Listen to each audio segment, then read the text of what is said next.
Welcome to today's theme park adventures, where today I am at Fun Spot America in Kissimmee, and yeah, today I'll be going on my first ever E&F Miller Industries coaster.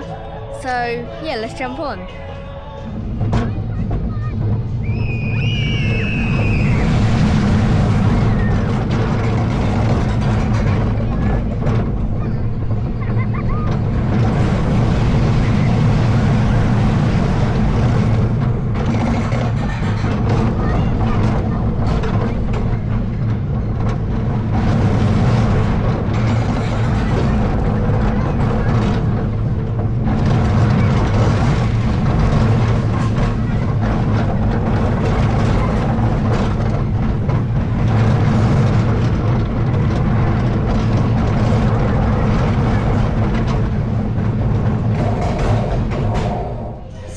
Coming off of Hurricane, the E&F Miller Industries roller coaster, a high Miller, a 52-foot tall roller coaster.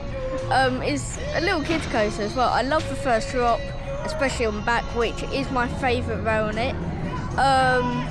And it can be like a bit jolty on the first two big drops, but other than that, it's fine. It's a very, very good coaster. I love all the airtime hills on it, and yeah, for a little kids coaster, it's quite fast and quite thrilling. So yeah, thank you for watching today's theme park adventures. I'll see you in the next video.